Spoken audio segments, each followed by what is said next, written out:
제가 휴가 중에 서울을 벗어나서 다른 지역에 갔다 올 기회가 생겼습니다. 제가 말하는 다른 지역 이래봤자 처가입니다. 저희 아내 고향이죠. 다른 지역에 다녀올 기회가 생겼는데 운전을 할 때 전 종종 라디오를 들어요. 라디오를 듣는데 혹시 운전을 해보신 분들은 아시겠지만 이 라디오라는 게 지역이 달라질 때면 채널 검색을 한 번씩 다시 해줘야 됩니다. 운전해 보신 분들은 혹시 아실 것 같아요. 왜 그런지 알고 계세요? 혹시 아시는 분들? 왜 채널 검색 다시 해야 되는지 알고 계세요? 왜 그러냐면 지역마다 주파수가 달라서 그래요. 그러니까 그 동네에서 보내는 주파수랑 내 수신기에서 받는 주파수가 일치될 수 있도록 다시 한번 조정을 해줘야 되는 거예요. 이 작업을 하지 않으면 라디오가 어떻게 되느냐? 여러분 라디오에서 전기 타는 소리 날 때 있잖아요. 이 소리. 이런 잡음만 납니다. 이 수신이 맞지 않으면. 혹은 운이 좋아서 방송이 들릴 수도 있거든요. 근데 방송이 들을 수 있어도 잡음이 정말 심하게 나서 이 방송을 거의 듣기가 힘든 상황이 됩니다. 그래서 이 주파수 맞추는 게 정말 중요해요. 그래서 이렇게 라디오 방송 하나를 잘 듣기 위해서는 서로의 주파수가 맞아야 됩니다. 수신기와 송신기의 주파수가 맞아야 되는 것처럼 사람 대 사람, 인격 대 인격의 관계에서도 일종의 주파수가 맞는 게 되게 중요한 것 같습니다. 사람과 사람 간의 주파수면 어떤 것이 있을까요? 제 생각에는 뜻이 맞아야 되는 것 같습니다. 서로 말하는 의미가 통해야 된다라는 거죠. 여러분, 저와 여러분이 대화를 하고 있는데 서로의 생각을 아예 이해하지 못하게 되면 어떻게 될까요? 그 대화는 너무나 힘든 대화가 되겠지요. 내가 하는 말을 상대방이 못 알아듣고 계속해서 다른 소리를 하고 있으면 그거는 소리를 주고받고는 있지만 대화가 좋은 대화라고 하긴 조금 어렵습니다. 아마 그 대화의 대부분의 시간은 어떻게 쓸 거냐면 내 말은 그런 뜻이 아니고 이런 뜻이야 라고 해명하는데 대부분의 시간을 쓰게 되는 답답한 대화가 되고 말 거예요. 근데 이것보다 좀 더 답답한 대화가 있는 것 같아요. 어떤 대화냐면 분명히 내가 하는 말을 상대방이 못 알아듣고 있거든요. 근데 상대방은 확신을 가지고 있어. 어떤 확신? 너의 말을 내가 다 이해하고 있다는 확신을 가지고 있어요. 그러면은 미쳐버립니다. 너무 답답합니다. 라디오에 빗대자면 이런 것 같아요. 분명히 잡음이 엄청 심해서 방송을 거의 들을 수 없는 상태거든요. 그런데 라디오가 잘 나온다고 얘기하는 거예요. 라디오 잘 나오잖아. 목소리 들리잖아. 좋은데? 이런 상황과 똑같은 거죠. 나는 분명히 A를 말하고 있습니다. 근데 상대가 자신만만하게 너 B에 대해서 말하고 있지? 이럴 때.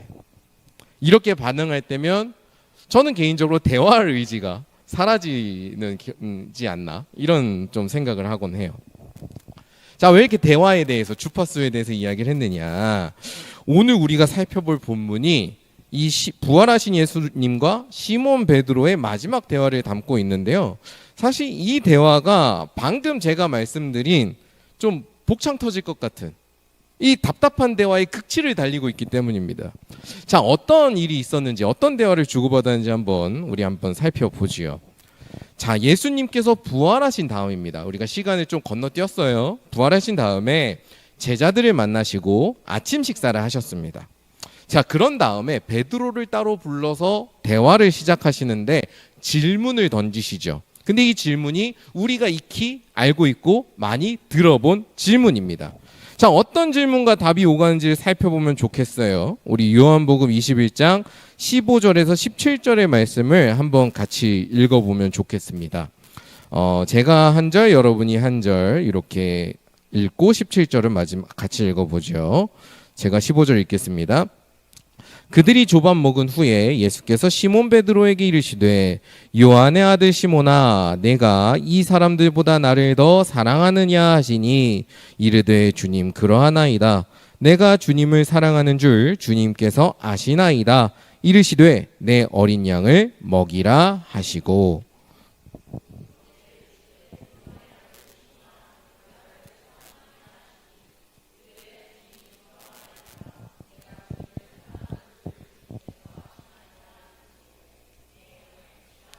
함께 읽겠습니다. 세 번째 이르시되 요한의 아들 시몬아 내가 나를 사랑하느냐 하시니 주께서 세 번째 내가 나를 사랑하느냐 하심으로 베드로가 근심하여 이르되 주님 모든 것을 아시오매 내가 주님을 사랑하는 줄을 주님께서 아시나이다. 예수께서 이르시되 내 양을 먹이라. 아멘. 자, 여러분, 이 대화 어떤 점에서 답답함의 극치를 달리는 대화가 되는 것일까요? 어떤 점에서 이게 답답한 대화인 걸까요? 사실 이 본문은요, 우리나라 말로 번역하기가 되게 까다로운 본문입니다. 그래서 이 미묘한 느낌을 살리기가 되게 어려워요. 오늘 본문을 좀 우리가 이해하려면 이 당시를 살아갔던 사람들이 사랑에 대해서 어떻게 생각했고 어떻게 표현했는지를 조금 이해할 필요가 있습니다. 혹시 들어보신 적이 있는지 모르겠는데 고대 그리스 세계, 이 당시 이 사람들이 살아가던 세계에서 사랑을 의미하는 단어가 4가지가 있었습니다. 혹시 들어보신 분? 사랑이라고 번역되는 단어가 4개가 있어요. 4개. 없으시군요. 좋습니다. 이러면 자신감 있게 이야기할 수 있죠. 4개가 있습니다. 자, 4가지로 좀 소개를 해드릴게요. 첫 번째 우리가 되게 익숙한 단어예요. 에로스. 에로스. 에로스 하면 여러분 뭐가 생각나시죠? 그리스로 남녀 간의 사랑이 보통 생각나지 않으세요? 에로스 하면? 자연스럽게. 그 에로스가 어떤 사랑이냐면 나에게 결여된 게 있어요. 나에게 결여된 것을 채우고 싶어서 상대방을 흠모하는 사랑입니다. 나에게 부족한 게 있어요. 그걸 상대방이 채워줄 수 있어요. 그럼 그 상대방을 흠모하고 바라보고 갈망하게 되는 사랑이에요. 그러니까 남녀가 사랑하게 되는 겁니다. 나에게 부족한 걸 채우기 위해서요. 그래서 가장 대표적인 게 남녀 간의 사랑이 되는 거죠. 에로스가 있고요. 두 번째는 어떤 단어가 있냐면 스톨게라는 단어가 있습니다. 스톨게. 이거는 어떤 사랑이냐면 소속감이라고 해야 되나? 책임감으로서의 사랑인데요. 우리가 이렇게 공동체에 속해 있잖아요. 우리 하나의 봉주루 공동체잖아요. 우리가 봉주루 공동체원으로서 서로에게 선하게 대해주고 서로를 뭔가 도와주고 기도해주고 뭔가 이렇게 챙겨주고 이런 약간 의무감 내지는 어떤 그런 생각들이 있지 않습니까? 그 사랑이 스톨게입니다. 그럼 이 사랑이 가장 강력하게 발현되는 공동체는 어디일까? 여러분의 가족이 되는 거죠. 그래서 부모가 자녀를 사랑하는 그 사랑을 스톨게라고 보통 부르고 자녀가 부모를 향해서 어떤 갖는 존경의 감정과 순종하는 사랑을 스톨게라고 보통 표현을 합니다. 세 번째는 어떤 표현이냐면 이것도 영어 단어에서 자주 나와요. 필리아. 영어에서 좀 이렇게 적용되지 않습니까? 뭐 어떤 성에 하면은 필리아가 붙잖아요. 그 필리아인데요. 자, 이 필리아는 어떤 사랑이냐면 개인 대 개인의 사랑이에요. 개인 대 개인. 저랑 우리 회장님이 개인 대 개인으로 서로 좋은 것을 주고받잖아요. 서로 선대하잖아요. 이 관계 안에서 주고받는 조금 어려운 말 써서 호혜적인 사랑입니다. 내가 우리 회장에게 뭔가 좋은 사탕 하나 주면 저분도 고마워서 저에게 뭔가 우유를 하나 주고 이런 식으로 주고받고 하는 감정. 내가 저 사람과 친해. 내가 저 사람과 뭔가 이렇게 가까운 관계야. 이런 감정이 필리아입니다. 그러니까 대표적으로 친구 사이의 감정인 거죠. 절친 사이에 느끼는 어떤 가까움, 우정, 이게 대표적이라고 할 수 있습니다. 그리고 네 번째로 이 사람들이 생각하는 사랑이 있었는데 그게 뭐냐? 혹시 하나님 사랑할 때 보통 우리 어떤 어려운 말 뭐 쓰죠? 그렇죠. 아가페. 남은 게 아가페예요. 이 아가페라는 사랑은 조금 앞에 세 개랑 좀 달라요. 앞에 세 개는 여러분 혹시 공통점을 느끼셨는지 모르겠지만 사실 사랑의 조건이 있어요. 첫 번째, 에로스. 나에게 결핍된 걸 채워줘야 돼요, 상대방이. 조건부예요. 두 번째, 스톨게.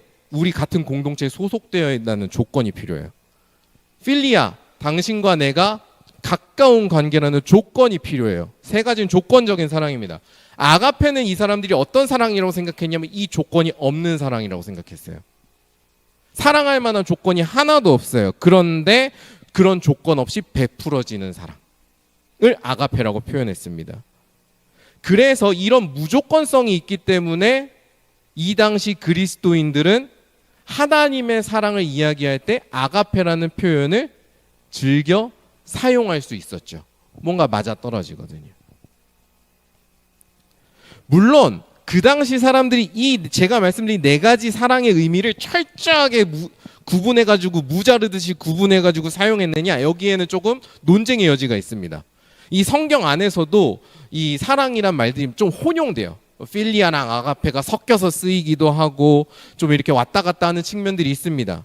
그런데 오늘 본문에서만큼은 우리가 이 사랑을 구분해서 살펴보는 게 되게 중요합니다. 우리가 묵상할 때. 제가 말씀드린 이 단어들을 사용해서 오늘의 대화를 다시 한번 재구성해서 들려드리도록 하겠습니다. 자, 예수님과 베드로가 대화를 시작합니다. 베드로야, 네가 이 사람들보다 나를 더 아가페하느냐?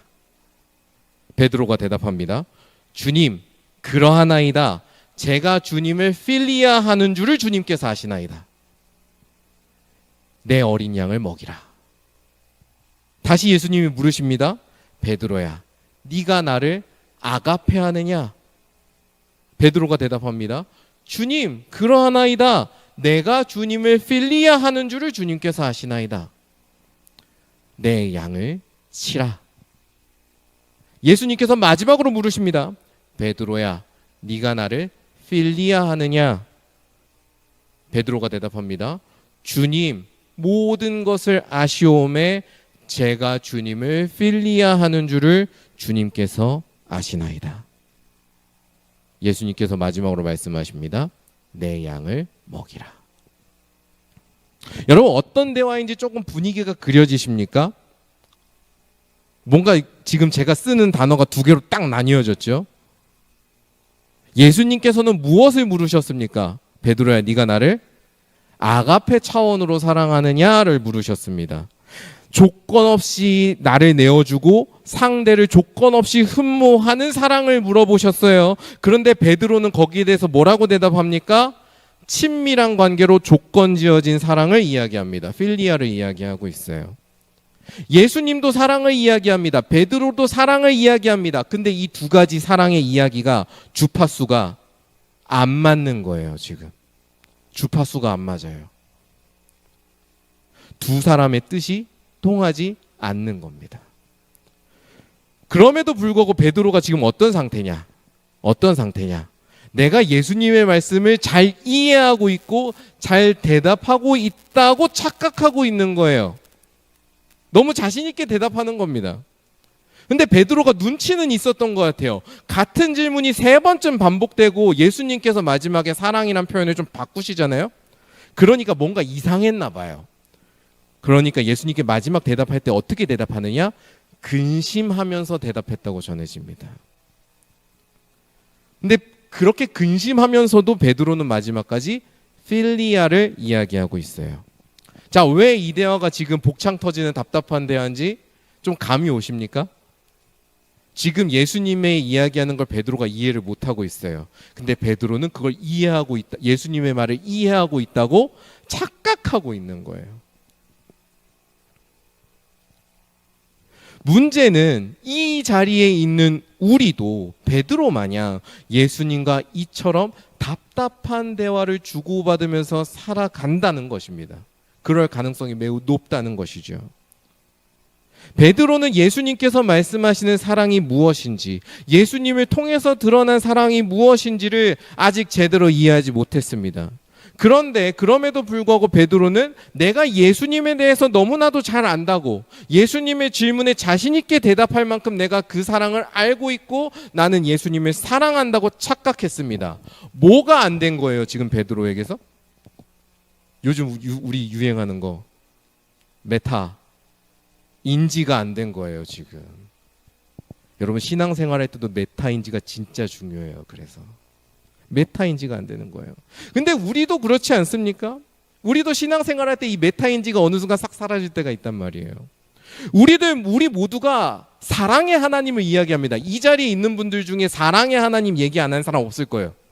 다 얘기합니다. 사랑의 하나님 하면 다 고개를 끄덕이고요. 우리가 고백하는 찬양부터 말씀, 우리의 기도, 우리 서로 교제할 때도 모든 곳곳마다 사랑이란 단어를 정말 많이 사용합니다. 그런데 솔직히 우리 스스로에게 한번 물어보자고요. 그렇게 우리가 이야기하는 사랑, 그 하나님의 사랑이 도대체 무엇인지, 그분이 우리에게 전해주시고 이야기하는 사랑이 도대체 무엇인지, 그리고 그 사랑의 방식으로 내 옆에 있는 동역자와 나의 이웃들과 나의 친구와 가족들을 사랑하는 것은 도대체 어떤 것인지 분명하게 이야기할 수 있는 사람이 이 자리에 있습니까? 구체적으로 묻기 시작했을 때 답할 수 있는 사람이 있습니까? 저는 이 부분만큼은 자신 있게 단언할 수 있는 것 같아요. 거의 없을 거예요. 이 질문을 여러분들과 저에게 들이댔을 때 자신 있게 답할 수 있는 사람 없을 겁니다. 그리고 자신 있다고 이야기하는 사람 치고 제대로 이야기하는 사람 저는 지금까지 못 봤습니다. 하나님과의 관계에서 자기객관화, 제가 지금 자기객관화 메타인지 얘기하고 있잖아요. 이게 제대로 이루어지는 게 너무 중요해요. 근데 이게 이루어지지 않으면 우리 안에서 필연적으로 발생하는 비극이 있는 거예요. 무엇입니까? 제가 지지난주에 이야기했던 자기 부정과도 이어지는 맥락인데, 내가 익숙한 방식대로 하나님을 이야기하기 시작한다는 거예요. 내 편한 방식대로 하나님을 소비하기 시작한다는 거예요. 이게 우리에게 벌어지는 비극이에요. 메타인지가 안 됐을 때. 내가 하나님께서 말씀하시는 사랑이 뭔지 잘 몰라요. 제대로 알지 못하는데 내가 그 사랑을 안다고 착각하기 시작합니다. 그러면은 어떻게 되느냐? 하나님의 사랑을 알아서 내가 넓어지는 게 아니고요. 하나님의 사랑을 좁은 내 속으로 들여와서 줄여버리기 시작합니다. 제한적으로, 좀 더 나쁘게 말하면 왜곡시켜 버린다고요. 이게 좀 더 심각해지잖아요. 그럼 우리 안에 어떤 증상이 일어나느냐? 성경이 이야기하는 사랑의 특징이나 사랑의 메시지를 받아들이지 못하고 거부하게 됩니다. 저는 실제로 그렇게 되는 것을 눈앞에서 본 적이 있습니다.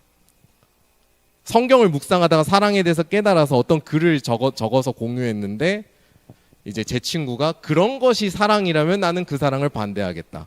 교회 다니는 친구였거든요. 네, 저한테 딱 그렇게 얘기를 했던 적이 있어서 그런 경험을 봤어요. 예수님을 믿는다고 이야기하지만 어떻게 되는 거예요? 입으로 주여 주여 말할 뿐 실상은 주님과 함께하지 않는 삶을 살아갈 수 있다는 겁니다. 우리가 예배의 자리를 지킬 수 있어요. 그리고 말씀을 앞에 묵상할 수 있습니다. 기도의 자리에 머무를 수도 있어요. 근데 그럼에도 불구하고 우리의 어떤 본질적인 변화가 일어나지 않을 수 있다는 겁니다. 혹여나 내가 예배를 드리고 어떤 섬김을 하고 기도를 하고 내가 또 뭐랄까요? 하나님 말씀을 열심히 묵상하는데 뭔가 답답해요.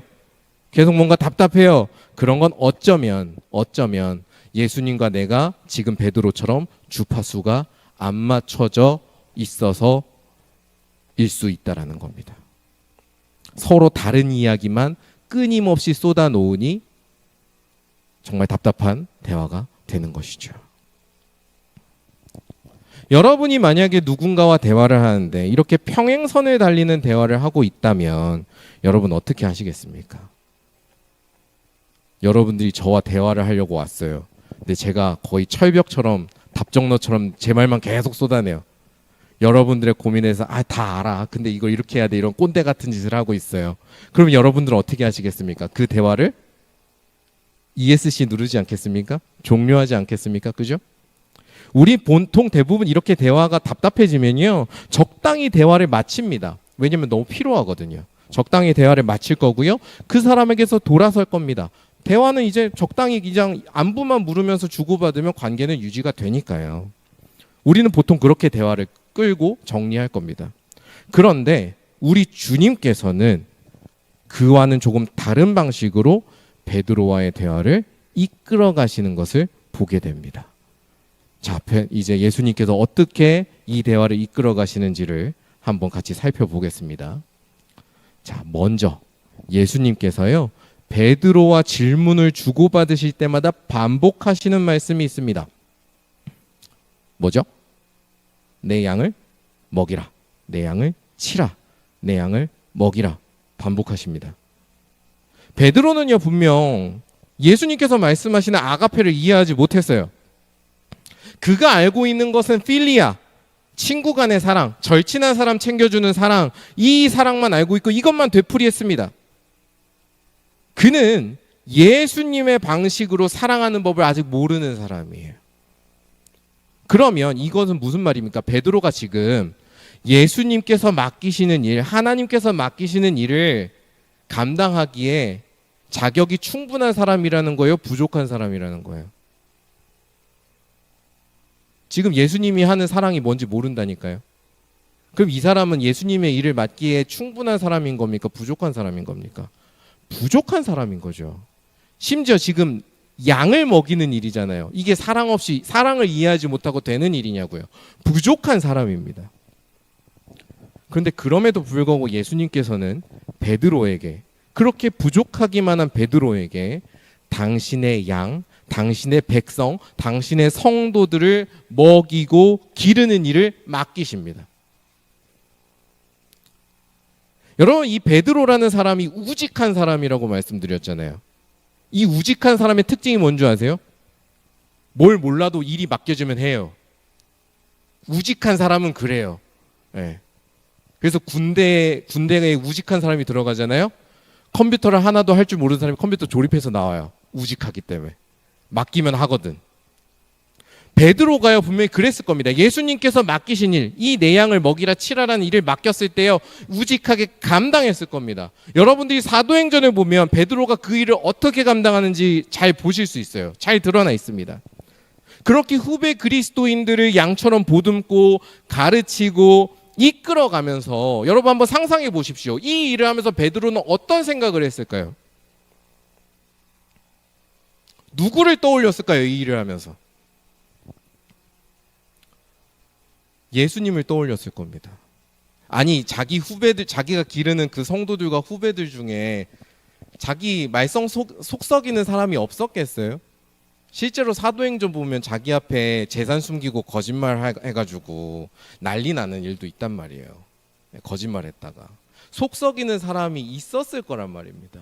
안에 그 다양하고 진짜 많은 사람들을 돌보면서 베드로가 예수님을 떠올렸을 거라고요. 야, 우리도 진짜 다양했는데, 우리도 진짜 사고 치는 사람도 있고 배신자도 있고, 나도 진짜 여기저기 낄 때 안 낄 때 구분 못하고 끼고 이랬었는데 예수님이 우리와 동행하시면서 이런 마음이셨겠구나. 상상을 하기 시작했겠죠. 그리고 예수님께서 어떤 마음으로, 어떤 사랑으로 우리를 이끌어 가셨겠구나를 깨달아 갔을 겁니다. 예수님이 말씀하시는 사랑을 깨달아 갔을 거라는 거죠. 예수님께서는요, 우리가 분명 자격이 없어요. 우린 아직 부족해요. 근데 그 부족한 우리와의 대화를 일방적으로 끝내지 않으십니다. 우리를 외면하지 않으십니다. 대신 우리에게 무엇을 주시냐? 그분의 사랑을 맛볼 수 있고 그분의 마음을 깨닫고 행할 수 있는 자리로 우리를 초대하십니다. 그런 점에서 여러분들에게 맡겨진 봉사의 자리, 혹은 여러분들이 감당해야 될 어떤 다양한 자리, 사회 속이든 교회 속이든 그 자리들은요, 단순히 교회라던가 회사라던가 학교 이런 조직이 돌아가는데 필요해서 만들어진 자리가 아닙니다. 물론 그런 역할이 있죠. 그런 의미가 있지만 그게 전부가 아니라고요. 여러분들에게 주어진 그 자리들은요, 어떤 자리들이냐? 여러분들이 씨름하는 가운데 하나님의 뜻이 무엇인지를 치열하게 고민하고 실천해 나가는 자리입니다. 그리고 그렇게 치열하게 고민하고 기도하고 실천하는 가운데 하나님의 마음이 무엇인지, 그분이 그렇게 목소리 높이 이야기하는 사랑이 무엇인지를 깊이 깨달아가는 자리라고요. 주님이 여러분을 초대하는 자리란 말입니다. 베드로는 분명히 예수님의 마음을 깨닫지 못하는 부족한 사람이었습니다. 하지만 그는 예수님께서 맡겨주신 사명을 순전한 마음으로 받아들고 충성했습니다. 그런 점에서 그는 제자다웠던 거예요. 여러분들에게 지금 주어져 있는 여러 가지 자리들, 거기에 여러분들이 충실했으면 좋겠습니다. 최선을 다했으면 좋겠습니다. 그리스도인답게 최선을 다하는 거죠. 그렇게 충성하고 최선을 다하는 만큼 그 자리를 통해서 여러분이 주님의 마음을 깨닫는 은혜가 있을 겁니다. 자, 우리가 두 번째로 주목해 볼 게 있습니다. 두 번째로 주목해 볼 것은 예수님께서 세 번째로 던지시는 질문입니다. 아까 제가 대화를 번역해서 읽어드리다가 세 번째 질문을 들었을 때 여러분 뭔가 이상한 것을 느끼셨나요? 뭔가 달라진 걸 느끼셨나요? 세 번째 질문할 때 어떻게 달라졌죠? 예수님께서 갑자기 필리아를 이야기하기 시작하셨죠. 계속해서 아가페를 물으시던 예수님께서 세 번째에 이르면 너가 나를 필리아 하니? 라고 물으십니다. 바꿔서 물으시는 거예요. 여러분 어린아이와 자주 좀 대화를 나눠보신 분 계신가요? 요거를 이해하려면 좀 어린아이와 대화하는 경험이 도움이 됩니다. 혹시 난 어린아이와 자주 대화를 해봤다. 저 어린아이를 자주 만나세요. 하나님의 마음을 알 수 있습니다. 진짜요. 진심입니다. 자, 우리가 아이들과 자주 이야기를 나누다 보면요. 내가 쓰는 말이 단순해지고 쉬워지는 것을 느낄 때가 있어요.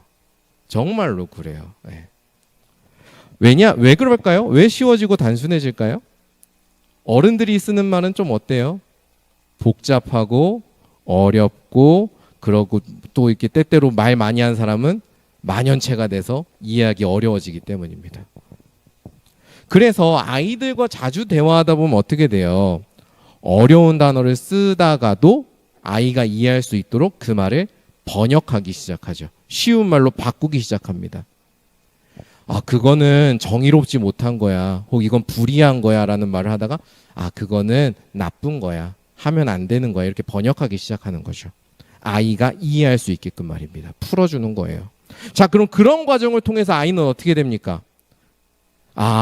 어른들이 쓰는 그 어려운 단어가 이런 말이구나를 점점 배워가게 되고요. 어휘력이 점점 성장하게 되고요. 이해력이 성장하게 됩니다. 그렇게 자라나게 되면서 어려운 개념들이나 어려운 말을 들어도 이해할 수 있는 성인이 되는 거예요. 그 과정들을 통해서. 네. 그 과정이 제대로 안 되면 어떤 일이 벌어지는 거예요? 요즘 이슈가 되는 문해력이 없는 사람이 되는 겁니다. 문해력은 그렇게 길러지는 거예요. 예수님께서 베드로와의 관계가 어린아이와 어른과의 관계가 같아요. 베드로가 이해하지 못했다 그래서 예수님께서 포기하지 않으십니다. 대신에 어떻게 하느냐? 베드로가 이해할 수 있는 말로 번역해 버리십니다. 번역을 해주세요. 그냥. 너가 아가페를 이해를 못하는구나. 오케이. 네가 이해할 수 있는 말로 내가 번역할게. 예수님께서요, 베드로가 장성해서 하나님의 사랑, 아가페가 뭔지를 제대로 이해할 수 있을 때까지, 그 사랑을 살아낼 수 있을 때까지 계속해서 그 레벨을 낮춰주시면서, 난이도를 낮춰주시면서 계속해서 베드로를 도우시는 걸 보게 됩니다. 이게 세 번째 질문에 담겨있는 예수님의 마음이에요. 베드로에게 그렇게 행하신 예수님께서요, 여러분들에게도 동일하게 행하십니다. 우리가 완전하지는 않지만 그래도 말씀을 읽고 묵상할 수 있잖아요. 그죠? 완전하진 않지만 말씀을 읽고 묵상하고 은혜를 받습니다. 우리가 기도하는 가운데 하나님을 떠올리고 하나님의 마음을 조금이라도 상상해보고 깨달을 때가 있습니다. 맛볼 때가 있어요. 우리가 예배하는 가운데 지금 이 과정을 통해서 하나님의 말씀이 선포되고 들을 수 있다고 우리 고백을 합니다. 우리가 그렇게 생각하고 경험하고 고백할 수 있는 이유가 뭐냐? 바로 오늘의 대화처럼 예수님께서 우리를 포기하지 않으시고 계속해서 쉽게 우리가 이해할 수 있도록 가르쳐 주시고 인도하시기 때문이라는 거예요. 이 자리에 있는 성령님께서 그런 일을 우리에게 행하시는 겁니다. 그러니 오늘 대화를 통해서 우리가 기억해야 될 것이 있다면, 우리가 오늘 예수님을 잘 모른다고 하여서, 우리가 오늘 예수님에게서 멀어지거나 혹은 예수님에 대해서 제대로 이해하지 못해서 이렇게 밀렸다고 하여서 우리의 믿음과 삶을 포기하지 말아야 된다는 겁니다. 우리가 우리를 포기해도요, 예수님께서 우리를 포기하지 않으신다는 거, 이거를 우리가 꼭 기억해야 되겠어요. 그래서 우리를 포기하지 않으시는 그분의 음성을 의지해서 신앙의 여정을 걸어가는 우리들이 되기를 간절히 바라봅니다. 네, 말씀을 정리합니다. 예수님 앞에서 베드로는 분명히 한없이 부족한 사람이었어요. 사실 베드로의 일생을 살펴보면 그는 끊임없이 예수님의 뜻을 헤아리지 못한 사람이었습니다. 그 우리 2주 전에 얘기했던 그 베드로의 고백 있잖아요. 잘하였도다. 그게 베드로가 가장 잘한 일 그거 하나예요. 예. 나머지는 그렇게 잘한 일 많지 않아요. 예. 부름 받을 때 한 번, 그거 한 번. 나머지는 다 계속해서 이상한 데 구멍 파고 그랬어요. 예수님의 사랑이 무엇인지 다 깨닫지 못한 우리처럼 평범한 부족하디 부족한 사람이었습니다. 심지어 여러분 잘 아시잖아요. 예수님께서 십자가를 지고 가시던 그날에 베드로는 예수님을 모른다고 3번이나 부인하고 저주했던 사람이었습니다. 나약한 사람이었어요. 그게 바로 시몬 베드로였습니다. 그런데 예수님께서는 그렇게 부족하고 평범하고 나약한 한 사람을 통해서 하나님의 백성을 다시 모으시고 하나님의 교회를 세우셨습니다. 그렇게 부족한 그에게 하나님의 사랑을 깨닫고 살아갈 수 있는 기회를 베푸셨고요. 그리고 그가 성장하는 모든 순간마다 함께 하시면서 그를 인도하셨습니다. 그런 점에서 오늘 예수님께서 베드로와 3번 질문을 주고받으신 것은 정말로 의미심장합니다. 예수님을 모른다며 저주했던 그 3번의 치욕스러운 과거를 온전하지는 않지만 완벽하지는 않지만 예수님을 사랑한다는 3번의 고백으로 차례차례 회복시키는 것처럼 보이기 때문입니다. 예수님께서는 우리들도 이와 같이 같은 방식으로 인도하십니다. 그러니 우리가 예수님의 손을 더 굳게 잡았으면 좋겠습니다. 그분이 이끄시는 대로 한 걸음 한 걸음 자원해서 걸어갔으면 좋겠습니다. 나의 부족함마저도 덮으시고 새롭게 변화시켜 나아가시는 예수님을 우리가 신뢰하고 순종하기를 원합니다. 그렇게 순종하는 가운데 우리의 삶이 변화될 것이고 우리의 삶이 변화될 때 그 변화된 우리의 삶을 통해서 이 땅에 이루어지고 이 땅에 다가온 하나님 나라가 증거될 것입니다. 새로운 한 주 주님의 인도하심을 따라서 겸손하고 순전한 마음으로 살아가는 우리 귀한 형제자매들 되시길 주님의 이름으로 간절히 축원합니다.